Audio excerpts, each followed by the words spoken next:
How many videos do you think you've made, if you had to guess? Probably some thousands, I would think. So then I just kept doing it, and I was getting popular in the city.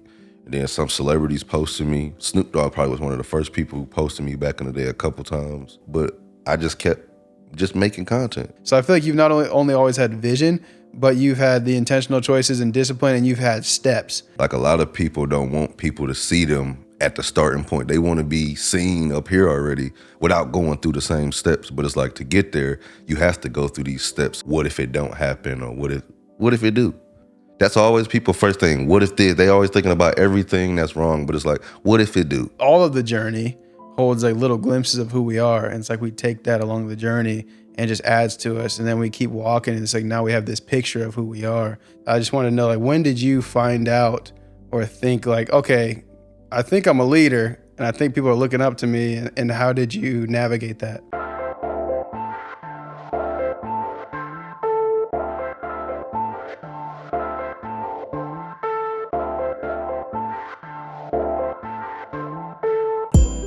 Hello, hello. You know, my voice deep. It tickled your brain? Got that little tremble. Hello, hello, hello. Huh? Yeah, it's on. First things first. Hey, you comfortable? Yeah. First things first, let's address how you've never had a case on your phone. I used to on my old one. Which one? One time, like Most recent? 6-7 years ago or something. Exactly. Yeah, I've seen you living life on the wild side for a while. I know. It cost me one time. But you don't usually drop it? I drop it all the time. But I just got faith that it won't break. Yeah. That's a wild You gotta faith. have true faith and belief to Yes. walk around with no case. Oh, you do. Cause I put the responsibility on me not to drop it. Cause the only way it's gonna break is if I do something to it. So as long as I do what I need to do, it should be taken care of. Got a sermon about the phone. Yeah. You see, you need to take care of women like a phone without a case on it. You see? Come on. How you doing today? I'm doing great. How you doing? It's a sunny day. Yeah. Ate some Chipotle. Oh, yeah. It's a wonderful day. Feeling good. Yeah. Just I want you to just think about what you've been through lately. It might be the same exact answer. I'm not saying you haven't processed it. But just after what you've been through lately or where you're at in life right now, how you really doing? I'm doing good. I'm just now more taking care of me because I'm so used to taking care of it. Like, I'm quick to help. So if somebody need help, I'm quick to figure it out, try to help them, blah, blah, blah. But I wasn't quick to do that for me. It's like I'll put me on the back end. It's like, oh, like I would pay my bills late to make sure somebody else's bills paid just because I knew I had money. I would put it was times, even during the pandemic, where it's like I'm working with all these people. I'm helping all of them pay all this stuff and I'm breaking even. So like, I'm not even really making money, but at least I'm able to help other people and they ain't stressing as much. So I learned to just take care of myself like I take care of everybody else. Because if I'm not taking care of myself, then I can't help nobody else. Yeah. So that's one thing I'm doing more now. That makes me really happy to hear, yeah, because I've been one of those people you've helped many times, like time and time again. I've been in like rough spots and I've seen you help me out and bring me out of tough moments for sure. So like, yeah, you deserve that. You owe yourself that for sure. I like to hear that. Yeah, that's actually what I want to talk to you a little bit about. We can also talk a little bit about, you know, how we met and some of our journey and the stuff that we've shot together and everything. But I want to talk to you a little bit about that, you know, what it looks like to be a leader. I think that, I mean, you're definitely someone I see who is a leader, somebody that people look up to and somebody who carries themselves that way. And I think that sometimes like leadership, you don't even choose it. It kind of chooses you. Like you're just born a leader with this certain draw or influence and people might look at you a certain way. And I just want to know, like, when did you find out or think like, okay, I think I'm a leader and I think people are looking up to me, and how did you navigate that? Well, I'm the oldest of 5. So I always had to, I guess, lead in a certain way, being the oldest. Like leading by example, especially growing up in like an urban community and certain environments. I always wanted to set an example. It's like I seen things that I didn't want to be like and what I wouldn't want my siblings to end up like. So I tried to always lead by example from childhood. Like, got good grades in school. I played sports. I did stay out of trouble. I never really got in too much trouble. So it happened at a young age. And then I used to always pray for like guidance and protection, especially growing up in the hood. Like, any day something could happen randomly. You ain't even got to be involved in something, and something could still happen. So I always just wanted guidance and protection because I was always a smart kid. I always felt like, all right, I'm smart. I just need to know where to be guided. I just need to be protected, and then I can handle the rest. Yeah. So it's like at an early age, I would pray and ask just for guidance and protection because I know I can handle a lot and I can take on other people's stuff a lot. I just need to be taken care of too. And that's why, like, now I take care of myself more and make sure I'm good before I'm just so quick to lend somebody a hand, because that stuff can be a weight on you. You putting all this emotional stuff on you and financial stuff and spirit. It's like you giving so much to people that you leave yourself with nothing, and it make you not want to do nothing. So Yeah. yeah, I had to learn early. And then over the years, I just got better with it. It's like nobody perfect. It's like I've made mistakes. But I don't mind making a mistake. Like, I done played sports. There's been times where we in the championship and I don't mind taking the last shot because I'd rather it be on me, because I know I can take the criticism. I can take all that. And a lot of people can't take that. So, because that's one part of being a leader. If something fail, blame yourself. I don't really... Yeah. Oh, I just think like what I could have done better, and if it wasn't my fault, then it's like, no, you did your best. They just messed up. So just knowing when to take accountability and being self-aware and giving yourself the grace to know you can be better, you know? Yeah, for sure. Yeah. Even when you said something about, like, it makes you not want to do stuff. Like, when you're helping people out, sometimes you kind of neglect yourself, and then it makes you not want to help other people out. And I think that's the tough part, is because, like you said, you pray for, guidance and protection, and you pray for that help, because not just for yourself, but because, people are looking at you too. So, that, things that you do right or wrong, somebody else is watching you. Like, you said you're the oldest of five, or you have five under? I'm the oldest of five. Yeah, so oldest it's of four five. under me. So you got four younger who are watching your every step to see how you do stuff. So that's a little bit of pressure. I think definitely what I hear you talking about too, like you see like pressure and weight. So like you could easily take on pressure and weight in your life and the way that you do things. And that's got to be tough, especially, yeah. And then it's tough because it feels natural sometimes for someone who's a leader to give or to take care of people, and unnatural for other people to do that. And so oftentimes you are left feeling a little bit like nobody cares for me the way I'm caring for them. I think one thing I learned, I think it's just a lot of times people don't know what you gave up to give them what you gave. Like, they don't understand that part. So it's like somebody might say somebody want $1,000, I give them $1,000, but that $1,000 takes away from what I'm doing. That's a couple shoot days I could have had to pay people. So it's like they don't even realize what you're giving them. And then the work I had to do to even make that $1,000. Yeah. It's like I'm giving you a piece, not just money. I'm giving you a piece of something that I had to gain and grow. So it's like I don't think people look at that magnitude of it. It's like, yeah, it's just I don't think people know, because it's like they just don't know. So it's like I don't fault them for that, but it's like at the same time, always I don't mind helping as long as I'm appreciated. And I think as long as a person feels appreciated, and things are reciprocated, then we be good. Like, I don't expect them to give me money back, but it's other things you can do for me. Like, when Lante lived next door, he'll cook sometimes. Hey, you want to play? Yes, I want to play. People know I don't cook. So a meal, that's like a value to me. So I can, if I'm giving you this and you giving me this, that's equal to me, because we both helping each other and fueling each other in different areas that we weaken or something. So just appreciating and reciprocating is how you maintain relationships. Because who want to keep helping somebody that don't appreciate them? Who want to keep helping somebody who don't reciprocate anything? It's like, I can feed you financially. Well, feed me spiritually, feed me emotionally, feed me mentally. Like, what can you give me as well? Because a lot of the times people think, oh, you good, you probably don't need nothing. But that's physical things. Those are material things. Yeah. What about the other aspects of a human?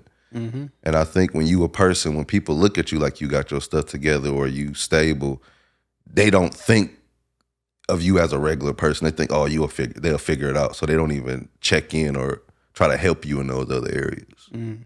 That's facts. That's facts. There's so much there too. Like they don't think it's gonna be received well by you because of how they see it. So everybody perceives value differently. Yeah. So you see value, like it doesn't just have to do with money. Other people might be like, money, this is the value. But if I did this for him, he's not gonna appreciate it. It's not gonna be the same thing. But like everybody values things differently. Everybody sees things differently. So sometimes, yeah, we will just assume, like you said, they're not going to care about this, or this isn't going to be anything to them. Yeah, I remember you would always tell me too, like when I would ask you for help, because when I came out here, I was 19. Everybody else was like, 25, 26. They were a little bit older than me. So I was definitely the younger brother for everybody. Sometimes I would be going through something, or you'd offer to help, or I would ask for help.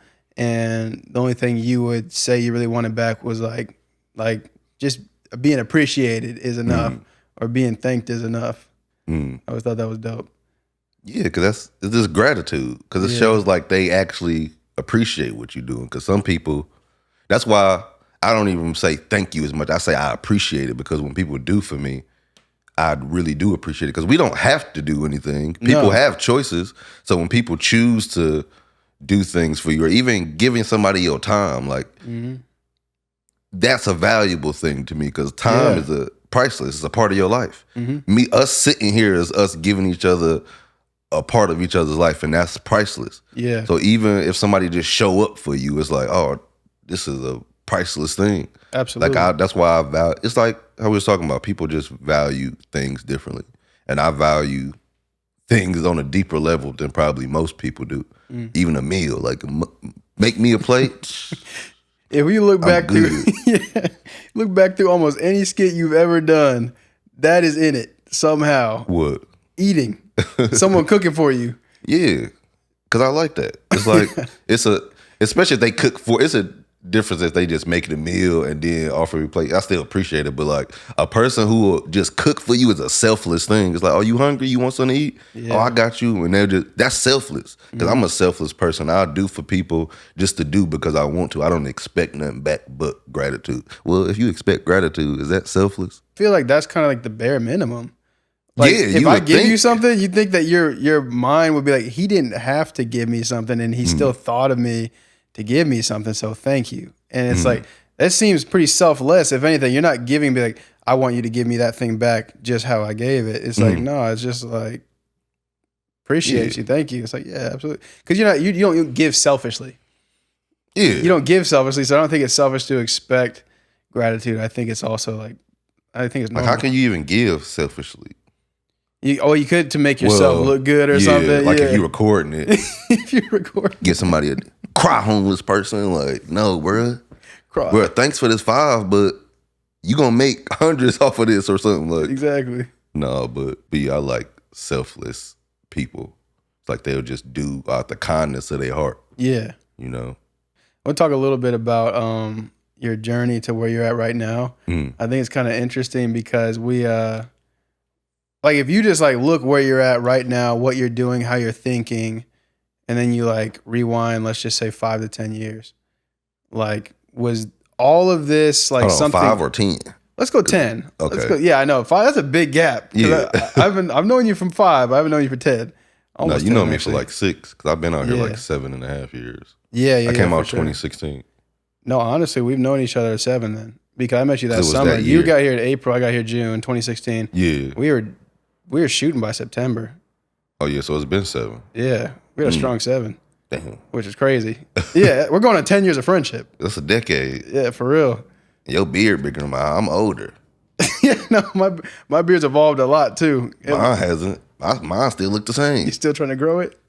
You got to massage it. That's why. Nah, if it ain't meant to be, it ain't meant to be. It's cool. A beard implant? Nah, if it ain't meant to be, it ain't meant to be. Definitely not. It's cool. When I'm 50, at least I'll probably look like 37 or something, maybe. Yeah, exactly. That's what I'm banking on. And I'm already looking way older than I need to. No, you still looking. You still got a young face. It's because the cheeks. Yeah, be smiling. You got the rosy cheeks and you got color eyes. The colored eyes will keep me youthful.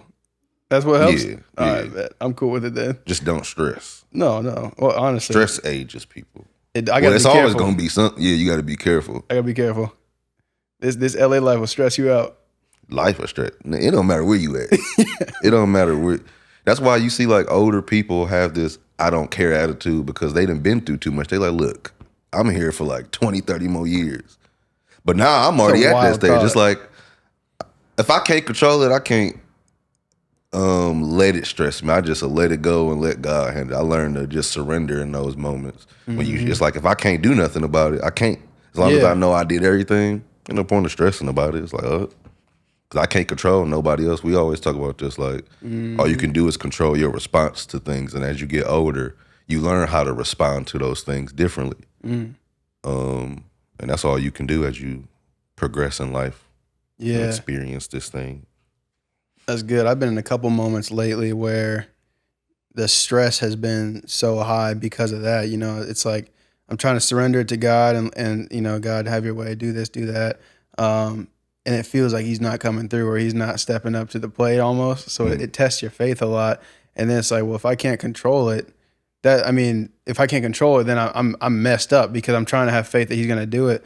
But also like, if you can't control it, it's going to happen regardless. It'll be good, it'll be bad, but it's in God's hands. So like, I guess stressing really doesn't make sense because you're not going to change the outcome by stressing. Like Jesus said, like, worry can't even add a single hour to your life. You know, don't worry. Like, why are you worrying?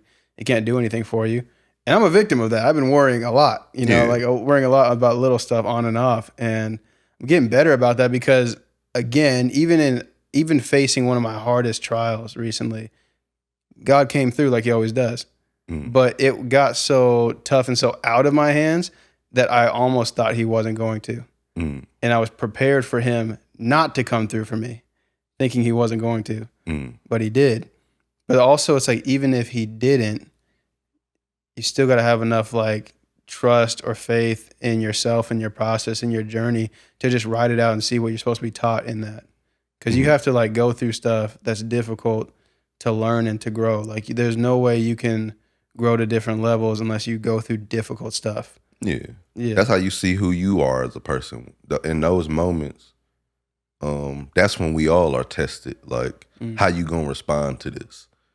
And I think that's what people ignore about themselves because they'll be like, oh, I did this. Oh, I did this because of this. I did this because of this. It's like, no, you made a choice to do that. It's a reflection of who you are, your character and your personality. So it's like, if you don't have money, do you spaz out on everybody? Is you stressed and mad at everybody because of your situation?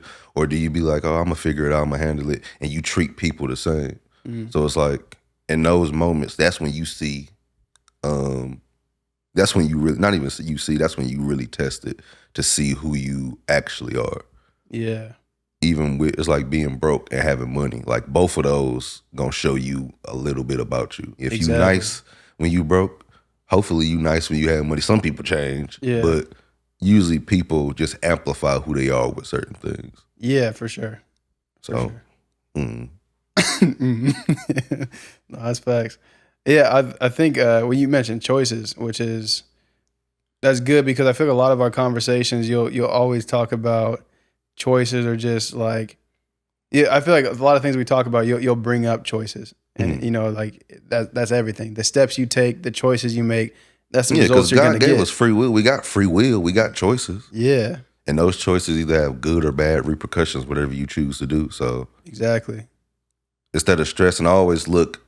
I was just thinking about this earlier too, like stressing about circumstances. Did I cause the circumstance from my choices, or is this just a random circumstance? Because I think that's very important. Like, damn, is this my fault? Like taking the accountability so you won't keep going through the same thing. It's like, all right, if I'm short $300 on rent, it's like, am I in this situation because of my financial choices, or did I just not make enough money? It's like, damn, I did buy those shoes, or I did go out and do this, or it's like, no, I need to sit down and actually be honest with yourself and be like, all right, if I don't want this to happen again, I have to budget better. I have to do this better. And those choices matter. Yeah. Because then people will be in the situation than blaming everybody else. But it's like, all right, look at your choices up until this point. What have you done to prevent this from happening? Yeah. Because if you worked your 40 hours a week and you just short a couple hundred, you just need a little extra help. But if you worked 20 hours and you short because you chose to didn't work, now it's like, all right, let me go put in my time so I can get what I need.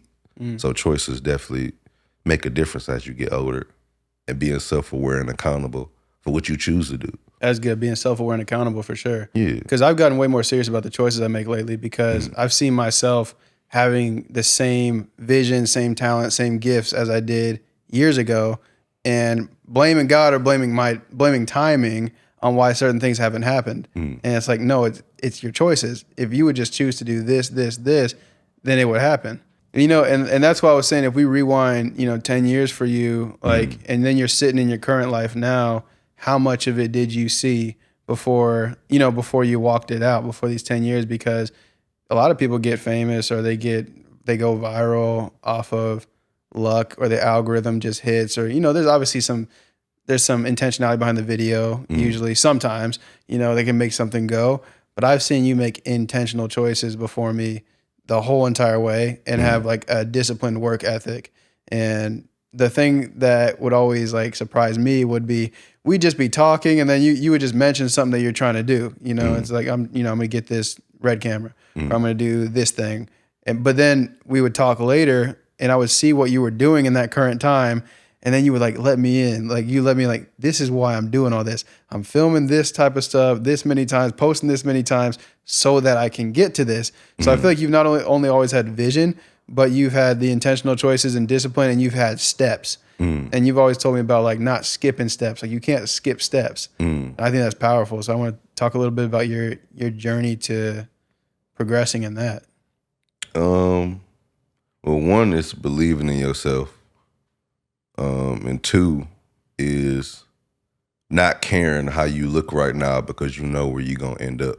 Like a lot of people don't want people to see them at the starting point. They want to be seen up here already without going through the same steps. But it's like, to get there, you have to go through these steps so you can learn and be better. It's like, you can't wake up and think you're going to just shoot like Steph Curry. This man been playing basketball for years and shot thousands, probably millions of shots before he perfected his shot. So a lot of people have this fear of judgment from other people. Like, oh, I know can be this, but I don't want people to see me here. It's like, I never cared.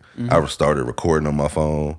I was living in a messed up house, barely had doors on my house, and I didn't care what people thought because I knew where I wanted to be. And I knew at that moment, every step is just a step. It's like, all right, if I do this, I can save up for this. Because it started when I was doing videos, and then I visited out here, and I was working with people, and I learned stuff. I'm like, because I never been around like actors and people that do content too in Cleveland. It was a dope experience. And the first time I came out here, Drake had posted the video I did with Matt and them when I jumped in the DM. I don't know if you remember that video. And then he followed me after that.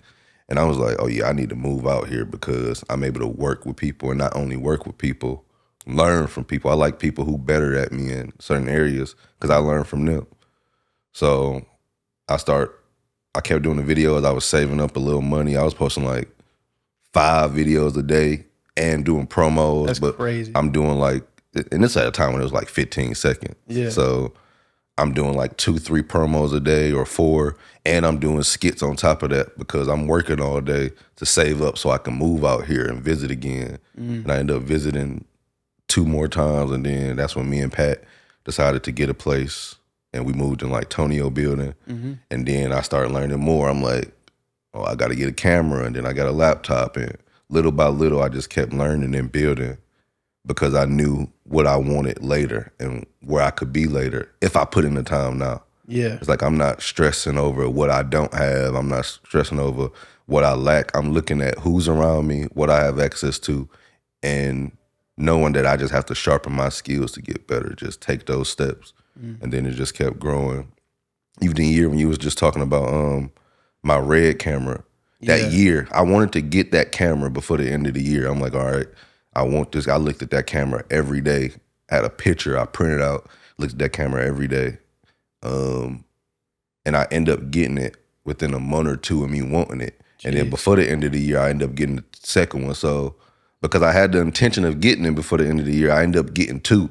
I was overblessed because I put in the work. I had the discipline to not spend money on this and that, but invest in what I say I wanted to invest in, and not skip those steps. So those steps make a difference. And I just think people just be scared of what if it don't happen, or what if it do?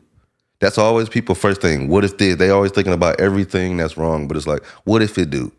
Have a positive outlook. Like, what if I can do this? What if that should be the mindset going into it, because you can you'll be surprised what you can do just from trying. I'll be damned if I'm 60 like, oh, I wish I would have took a chance when I was 20 or 30. It's like, no, do it now. Your 20s and 30s, I mean, people could do stuff later on, but I'm like, why not now? What do I got to lose? I ain't got no kids. I ain't got no girlfriend or wife I got to attend to. It's like, all I got is time to invest in to me and what I want to do, my passion, my purpose, like, and it just takes steps. Yeah, that's facts. Yeah, it's cool. It's cool too, like how like knowing you're funny and doing comedy was like the bait to get you into everything else. Because I don't even know if you were always thinking, oh, I want to be, you know, this grand like filmmaker, producer, director. Oh no, I never thought that. No, like probably I thought I was gonna play sports. Play sports, yeah. And then like more like, did you go the route like I want to be a comedian because I'm funny, like, and you're doing the videos online? Is that what your next thing was? I didn't know what was. I knew it was gonna be something to do with being funny, but I didn't know exactly what that looked like at the time. I just seen social media as a platform. It's like, it's millions of people on here. And I think I'm funny and talented enough. I'm like, a few thousand gonna at least mess with me. Somebody gonna mess with me. So then I just kept doing it, and I was getting popular in the city. And then some celebrities posted me. Snoop Dogg probably was one of the first people who posted me back in the day a couple times. And just other people, but I just kept just making content. And I didn't know what was gonna happen. I'm like, I'm gonna see where this take me. I didn't know. I had no idea anything was gonna happen, but it's like, I just knew I was capable of something. I just didn't know exactly what that something was. See, that's so dope though, because if you would have skipped the steps, you would have missed out on who you are. You wouldn't have known who you could become. You wouldn't have known who you are, what you're actually supposed to do. Like, a lot of the journey, all of the journey holds like little glimpses of who we are. And it's like we take that along the journey and just adds to us. And then we keep walking, and it's like now we have this picture of who we are. So like, you wouldn't have even known all of that if you skipped from here to here, because you would have missed out on all the steps, such as upgrading your quality to your videos, then finding out you really like paying attention to shooting stuff a certain way, and then, you know, structuring out a script rather than just improving. And then throughout that whole process, you kind of fall in love with all that, and then it's like, oh, I could really do like this thing, you know? So that's dope. Like, we can deny ourselves getting to know who we truly are trying to skip steps. And I think also that is a clear sign that you don't really know who you truly are too. If like you are doing these things where like you're kind of faking, like you're trying to just act like you're right here, but you're really here. Like, that thing looks cool. Like, being that looks cool. I keep trying to laugh because I watch these diamond tester videos on YouTube. Oh yeah, I think they're hilarious, and they always say like, you know, they'll walk up to people with the fake jewelry on and they'll test it, and they're like, if somebody's diamonds are real, they're like, what do you got to say to people who wear fake jewelry? And they'll either say fake it till you make it, or they'll be like, man, just wait on it. Like, don't worry about it till you actually get it. And it's interesting. Like, I'm not going to knock it. You know, wear whatever you want to wear, but it is interesting. It's like, I want to be seen with the diamonds. I want to be seen looking like this, but I'm not going to actually put in the steps to actually get up and get there. Like, a lot of people really won't, because, you know, it's too expensive. It's too this, it's too that. But it's like, you really could though. You would just have to go through the process, but people don't want to go through process. Because it take discipline and work. And a lot of people don't want to stay down until they come up, because they want to appear to have their stuff together. Like, they're trying to play keep up with people who actually got their stuff together. When the reality is like, no, you got to play your position, save up, do what you got to do. You'll be surprised if you focus on something for a year. Not even a year, but I'm just saying like a year, and how much your life can change by staying disciplined. Just imagine not all right, I'm not gonna eat out. I'm gonna just stay home and cook for a whole year, or I'm not gonna spend no money, extra money on liquor or shoes or clothes, or just start budgeting your stuff and actually using that money either to save or put some to the side so you can invest in something. Yeah. It takes discipline to do that.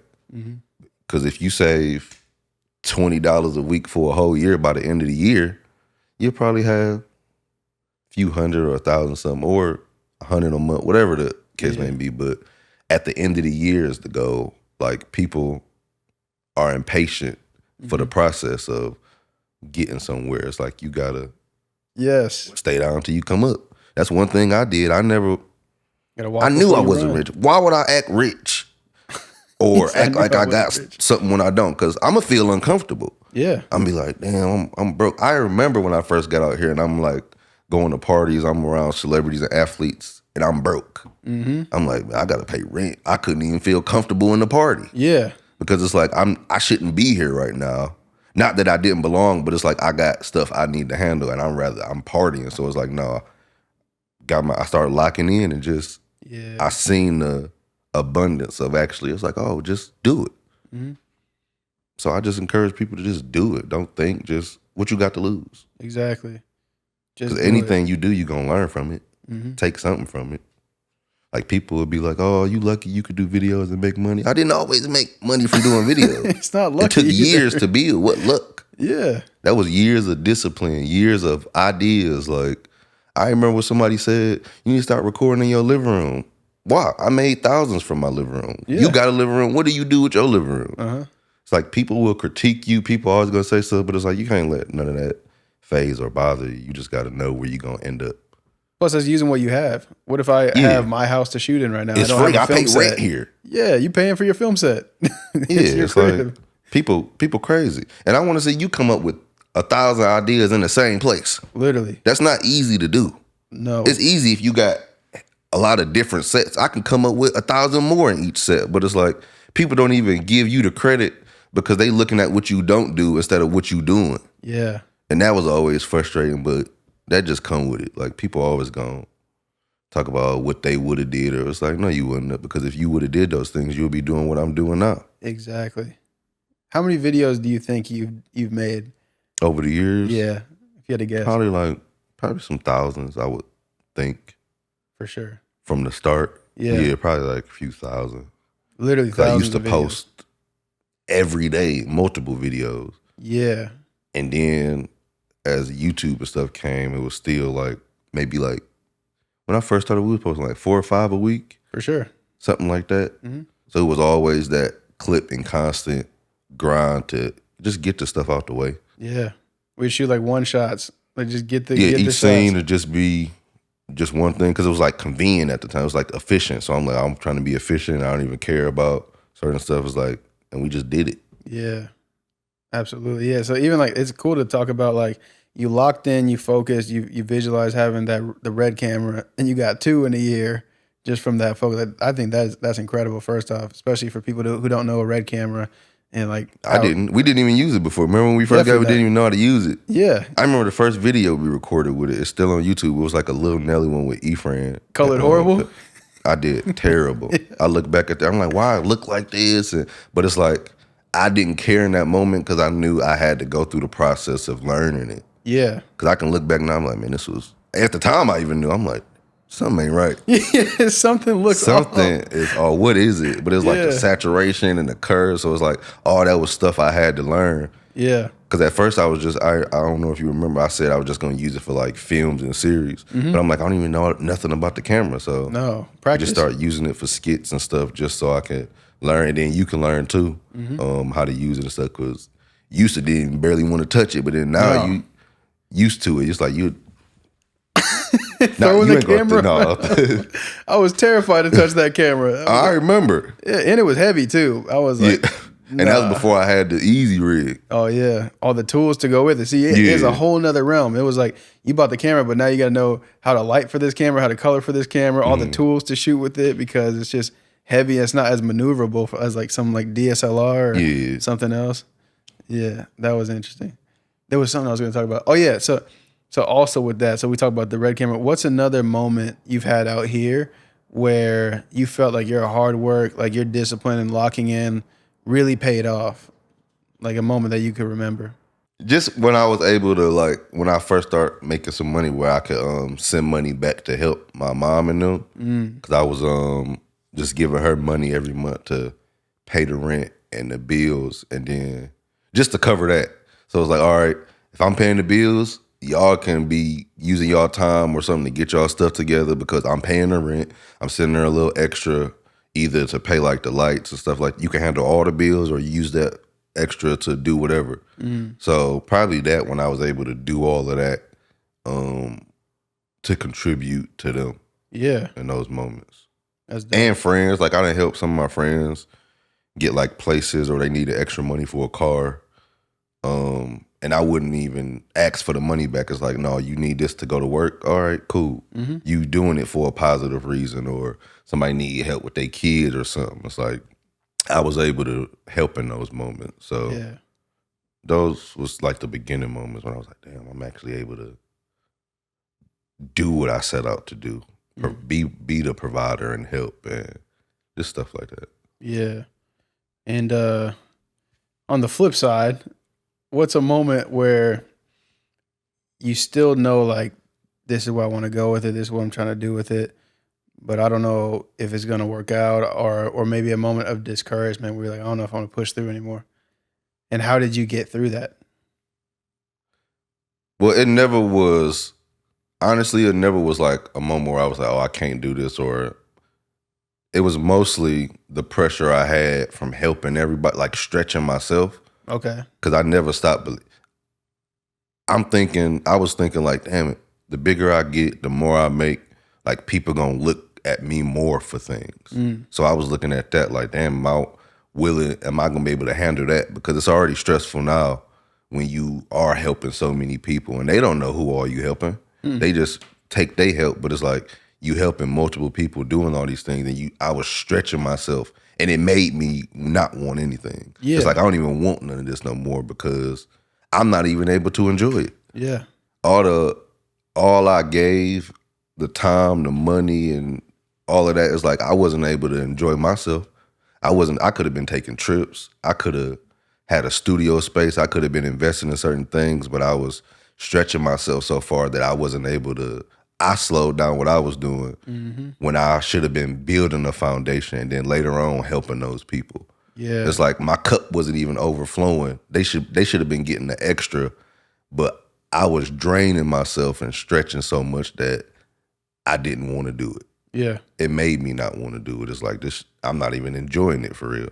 Everybody else enjoying it more than me. And I'm the one in the position.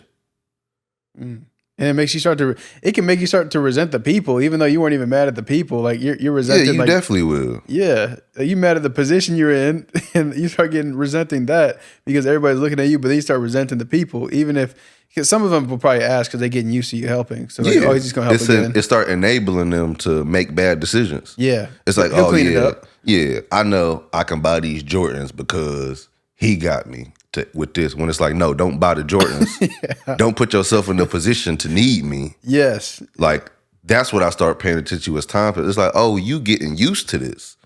Staying up every night, editing, looking at videos, learning stuff. It's like, no.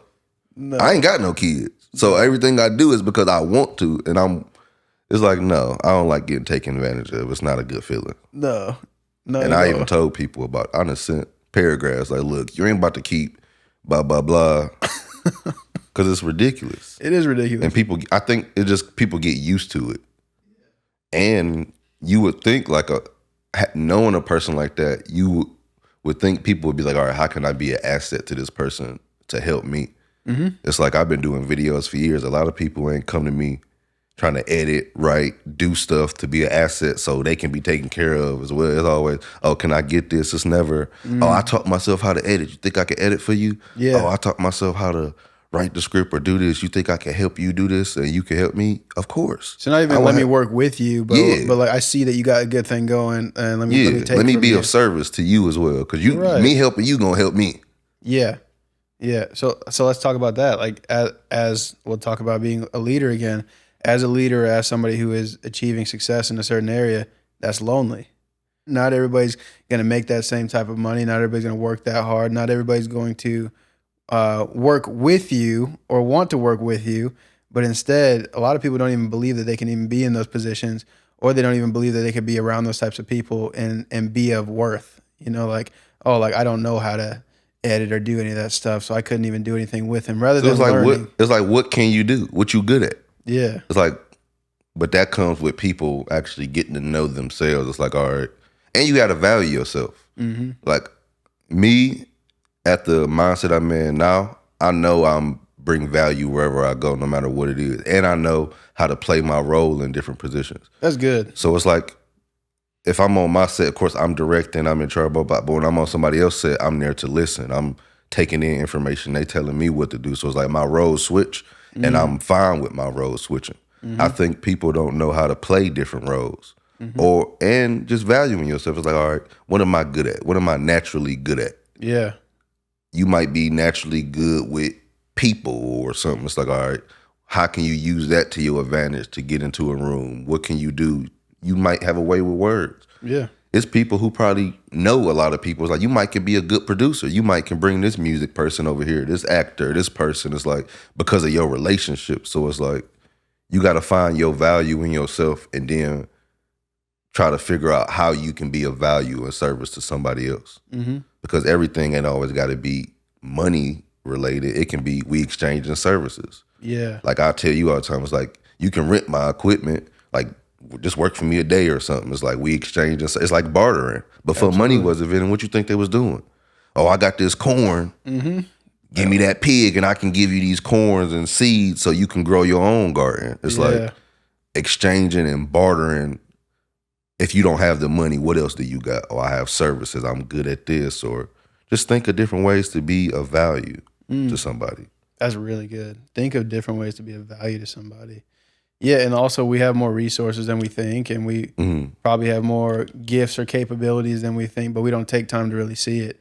And I think sometimes when you're around people, that brings it out of you too, because people can notice your gifts sometimes more than you can. Yeah. You know, so you have somebody, and that comes with, you know, having people around you with vision, like too, you know, like somebody who can really see like the different things about you that you're doing, you know. So like, if you're good with working with people, I can see you fitting into this lane. If you're good with organization, I can see you fitting into here. And I've learned that a lot lately, to just like pull from all the people that I know, because there's a lot of areas that I'm obviously not good at, just like anybody. And there's some people where it's like that's their thing, like that's like your thing. And I've seen God put people in my life, and you're definitely one of them, where like they're really excellent in some area that I'm not. And they're in my life so that I can see it, so I can learn from it, so I can ask questions, so that I can be better in that area too. You know, and because you can never have too much wisdom and knowledge in something like that. So like, you know, consistency or discipline was something that, you know, coming out here at 19, you know, not going through all kinds of college and everything, and only having a few jobs, you know what I mean? Like you're young, you know, you're fresh out of high school. There's so much about discipline and consistency that I didn't get. You know, I'd be filming all day, and then I go home and I play video games, or I'd eat whatever I wanted. I just ate bad. And, you know, there's a lot of stuff I didn't get, but I was around a lot of the people who are older than me, and even not a bunch older, you know, still younger, but just a few years ahead of me, who had made those same mistakes. Like, I've already done that. I've already had that partying stage, and that, you know, that stage of just spending all your money. And I didn't utilize it at first, but now I'm like really watching, because I had been seeing it all subconsciously. Like, oh, like that, like even like with you with YouTube, you know, just seeing like how you worked so hard, and like you would get results from it, and how you would have discipline. Like, you wouldn't go out. You weren't always going out partying or something. Like, you weren't spending your money in a bad way. Like, I would see you would take things and set it up a certain way. And so I started to finally learn about that, like learn from that just by watching it. So I think God will put people in our lives for that reason too. Like, you can learn from them. And like, we will overlook people sometimes because of proximity also. Like, you're so close that you don't see their worth. So you're used to them. You know what I mean? So you don't know that you have greatness right in front of you, because, oh, that's just that person. You know, oh, that's just Cornell. Like, that's the homie. It's like, yeah, but you don't realize like the greatness about Cornell, because you're not seeing it as deep because you're so close to him. So like, we have incredible resources right in front of our eyes, even parents, but we'll overlook them because of what we think we know about them already. And like, that's how they are. So they can't teach us anything. No, yeah, you can learn from anybody. Yeah. You can learn from a homeless dude. Absolutely. How not to be homeless. How did you get here? Let me hear your story. Hey, I got to tell you this. What? Bro, homeless dude dogged me the other day. I swear he dogged me the other day. I was walking down the street and he was talking about, he used the word juxtapose, which I heard before. I know that word, but what is that? Juxtapose? It's like this. It's like if something is juxtaposed to something else, it's kind of like adjacent. Or yeah, it's like a direction type of word, right? So he's walking down the street talking to us, like he was all animated, throwing his arms around and everything, and then he was like, this, you're walking juxtaposed to this thing, and then he looked at me, he made a face, he's like, you probably don't even know what juxtaposed means, do you? I swear to God, I didn't. I didn't. I was like, that's crazy. And then he was like, you should Google it. I was like, he didn't even know. I didn't even say I did it or whatever. It was straight out of a movie. I was like, why is this happening right now? You don't even know what juxtapose is, do you? I was like, you know what's annoying about this? I don't. And you suck for saying that. Oh, that's crazy. No, but that'd be the thing. Like, you can learn from anybody. You can't think you too smart for something. Yeah. But that's why I'm glad I grew up on teams. So your coach is gonna constructive criticize you. Yeah. A lot of people never go through constructive criticism, so they develop egos and think can't nobody tell them nothing, or they can't. Oh, what can I learn from this person? It's like, even if you have money and somebody might not have as much, you can still learn in other areas. Like that's you only good at making money. Yeah. But you might be emotionally terrible. You might be mentally, spiritually terrible. So it's like, I don't know. I find value in everybody. Like, I literally see value. I've never seen a person that I can't see value in. Yeah. It's like, what area is you good at eat? It can be the most meanest, terrible person ever, but they might make a hell of a burger. Like, you can cook. So I'm going to use you for this thing or something. So it's like, I don't know. People got to just value themselves. I think a lot of the stuff is just value. Actually valuing yourself. Yeah. Because a lot of people never get into their talents and stuff because they lose hope early. Like, if your parents didn't push you or you didn't have somebody telling you are of value, it's hard to believe it, especially if you don't see it. That's why if you look at Kanye documentary and how his mom talked to him and breathed life into him, yes, he think he could do anything because his mom told him he could. Exactly. And he believed in this. That gave him the confidence to try to go after things. So a lot of stuff just be stemming from childhood because your personality developed as a child. Only difference between kids and adults is like you might mature a little bit, but now you got more responsibility. Now it's on you. When you 9, you rely on people to do this and do that for you. But the older you get, you have to be more independent. Yeah. Because our whole lives been structured from school, and then you get a job, it's structured, college is structured. And then after that, when people get in their 20s, that's when adulthood really hit. It's like, all right, well, you ain't young and dumb no more. After a certain age, it's like, take off the young. What'd that make you? You just dumb. No, like what'd that make you? So eventually it's all about, just growing up and learning. Yeah. Taking accountability for what you can. That's it. That's facts. Let me see. What else I want to ask you? I think we covered literally everything just naturally. You ain't gonna ask me about when I was on crack? I was gonna, but I was gonna kind of leave that out. I didn't. No, I think we should talk about it. Well, what was your journey with crack like? Did it for 3 days. It wasn't for me. Was it for you? No, just like, whoa, I went down the skid road. We're learning a lot about Cornell right now. No, one thing I would say is for people when it comes to value and valuing yourself is really, if you weren't valued young, if you weren't appreciated young, you have to start appreciating it later. Yes. And know you are of value. You matter. Like, I grew up in a messed up neighborhood and I seen people give up so early. You see teenagers start believing what people tell them. Kids start believing, like you might be saying this kid bad and blah, blah, blah, but they hear that and they start to believe it. They'll be sitting in their room like, damn, am I bad? I'm bad. Am I? And they'll give in to the idea because of what they are being told by adults. Yeah. And then they don't value, they start making bad decisions and getting into stuff because of what they've been told, either by parents, teachers, family. Because it always starts with like family first. So parents, household, or babysitter, whatever you hearing and seeing, them kids will believe it. Kids are some of the purest human beings because they're not tainted by the standards of society. They're not tainted by what they've been taught or told. They go off of the environment. Yeah. And that's why a lot of people lose value and hope early because they not giving it early. They're not surrounded by people doing certain things. So they look at they value it and fall into the wrong things because these are the people who are valuing them. Yeah. People will turn to the streets or be in the wrong crowd because, well, these people are accepting me. Because at the end of the day, everybody wants to be accepted. Everybody wants to be a part of something. And because we are community-based beings, like you need to be a part of something. Need to. It's like if you, and that's one thing I wish our society did more was just be community-based. Like every street should have stuff at night where people come together. Every street should have meetings and stuff like that because now you feel a part of a community. Nobody will feel alone. Yeah. It's crazy how people even would feel alone, and we in a building full of people and you can still feel alone. Literally, yeah. So it's like we're used to isolating. Yeah. So it's like I think we just need to value ourselves and have community-based mindsets. That's one thing I think that's missing is community-based thinking.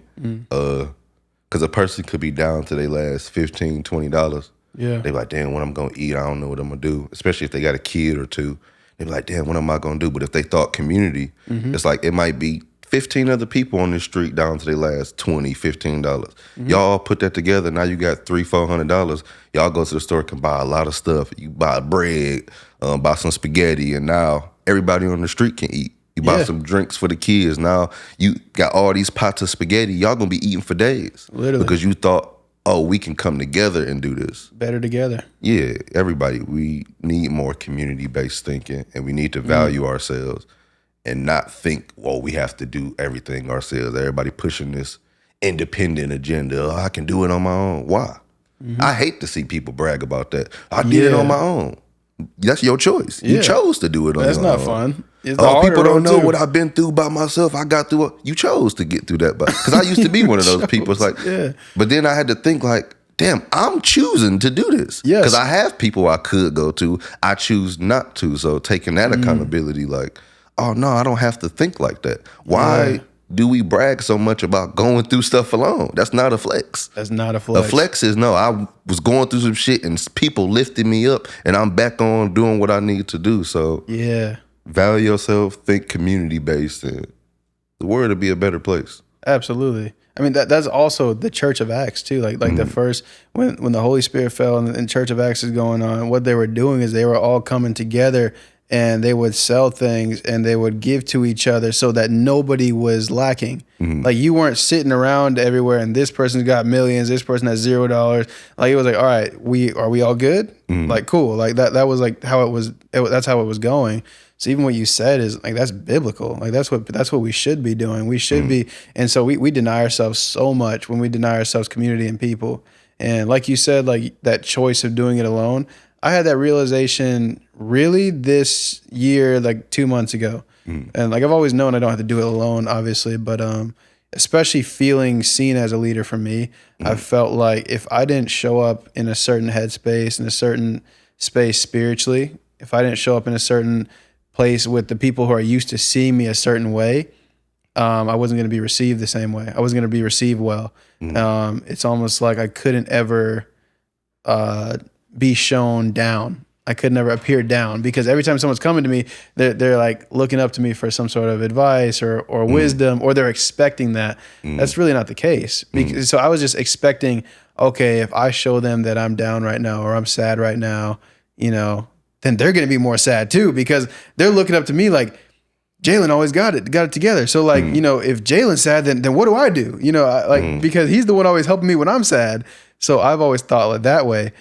God has used so many random people and so many people close to me to speak life into me lately. And none of them have thought like that. Nobody's thought like that, but I was assuming they were going to be like that every single time. And I just felt like I need to stop doing everything alone, doing life alone. I need to start being more vulnerable. I need to start giving people the chance to surprise me, or giving people the chance to speak into my life, and not assuming that I know more than other people too, because that's pride too. To be isolating or to even think like that, that's actually prideful. Like I'm thinking like somebody can't help me out because I might know more in a certain area. Like absolutely not. Like I've gotten so much advice lately from opening myself up to that opportunity for community and for like just listening, just listening. And it's been very helpful. And I don't want to do anything alone anymore. It's not fun. Like let me go correct myself and like get better and get in good headspace, and then I'll pop out because that's how they're used to seeing me. What does that do though? That's harder for you every single time. You have to try and clean yourself up by yourself every single time, when you could look at all these amazing people you have around you who love you genuinely, and they would love to just speak life into you and help you out. No, but yeah, vulnerability is like a superpower. Yeah. That's why now I don't mind doing certain things, talking and even crying in front of people, because it shows I'm human. Yeah. I don't want to be looked at as this superhuman. I want to be looked at as a human who got through it. And if I could get through it, you can. It's like trying to be this Superman, especially the way we raise us, man. We told to be the protectors and the providers, but people don't know what comes with that. Yeah. Trying to be the Superman, and it's like nobody is Superman. Superman was Clark Kent. They forget about that part. He fell in love with a woman, but he had even vulnerabilities. Yeah. Love is kryptonite, family, so it's like you can't try to be a Superman, and in those moments where you do feel down, that's when you need to lean on people to breathe life back into you, to bring your spirit back to what it needs to be, because there's going to be moments throughout our whole lives where things happen. But it's like as you get older, like how you said, now you will look at, it's like you learn how to respond differently, because before it could have been an unhealthy way to respond. And that just takes time and talks with yourself to actually be honest with situations, and just actually being open to listen to people and not have that pride like, oh, what would they know, or they gonna judge me? People gonna judge regardless. Yeah. So it's like, I'd rather you judge me for me actually being me than a fictitious version of me. Yeah. And you get tired of pretending all the time. Like, for sure, nobody happy all the time. No. Never met a person who was just happy all the time. It's always gonna be something. And people who happy all the time, probably psychopaths. A little bit. Ain't no way. You won't never cry, show no said. emotion. You a sociopath, not sociopath. Sociopath. Like you don't show no emotions. Like I never met a person like that. I done met people who get angry, sad, mad, happy. It's like you're gonna experience all those emotions unless you're a sociopath. But I haven't run into disclaimer anybody like that. Yeah. I don't think, unless they just good faking. Good people is actors, so if you a sociopathic actor, then you probably could. But I'm just going on now. I'm just talking. Just talking. No, that's facts, man. It's good. I think that's what it was for me this year. Was I'm tired of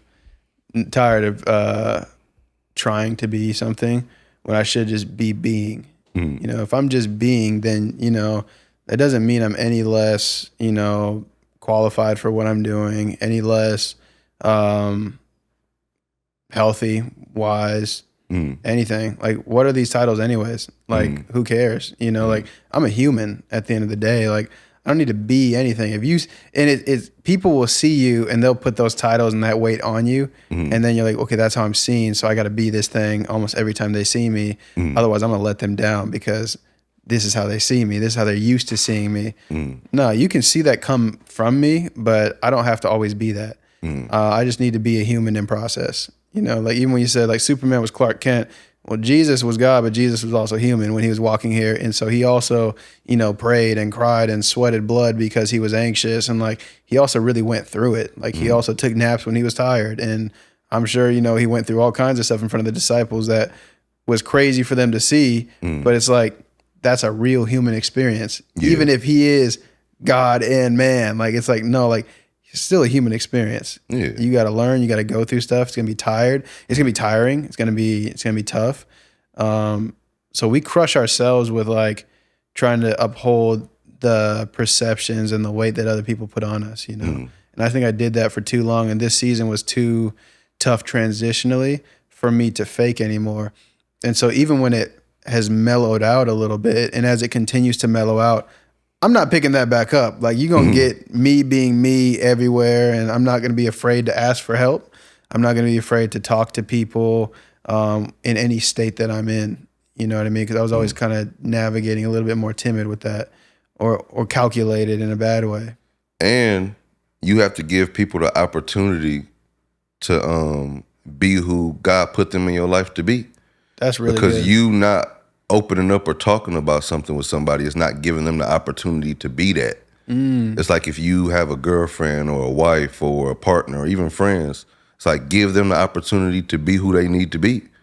It's like if I'm going through all this and you feel me stressing and I'm not talking to you about it, I'm robbing you of the opportunity to lift my spirit. Yeah. I'm robbing you of the opportunity to be who I need you to be in this moment. And it's like, why would I rob you of that? Let me be vulnerable and give you that, because that's how people can find value in you. It's like, damn, I was able to help this person. That makes them want to help people more. Yeah. Everybody, I never met, some people selfish, but people, when you help people, they don't mind helping other people. It's like, damn, they pass it forward.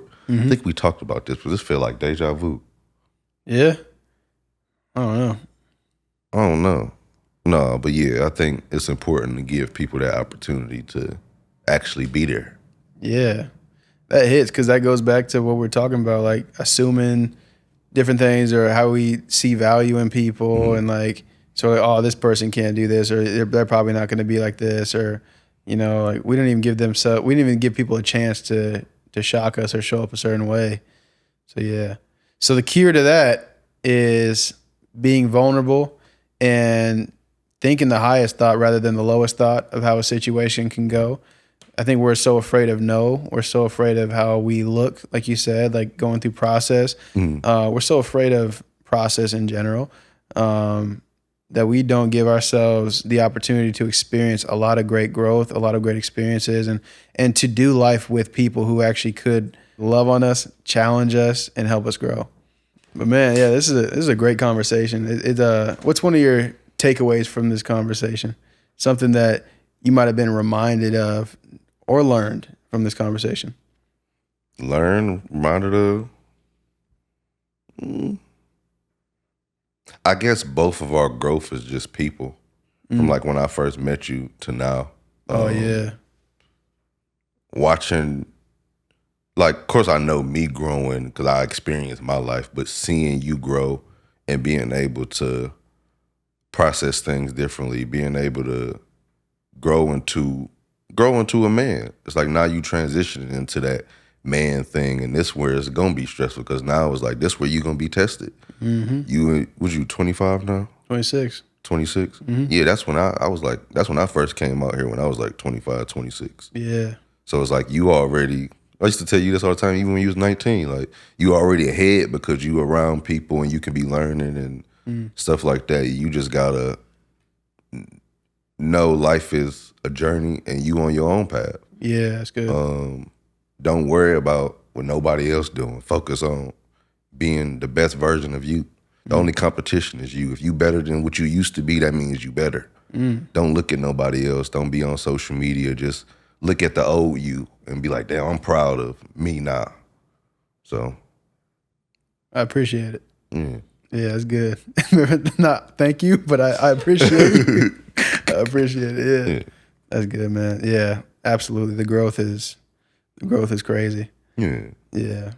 Yeah, because I remember you always wanted to like talk on the camera and do stuff, but I knew you were just always in your head. That's why I would reassure you, like, let me know when you want to do this or when you need this. I'm reassuring you to take that pressure off, like, oh, what if I don't got this? It's like, no, you got it.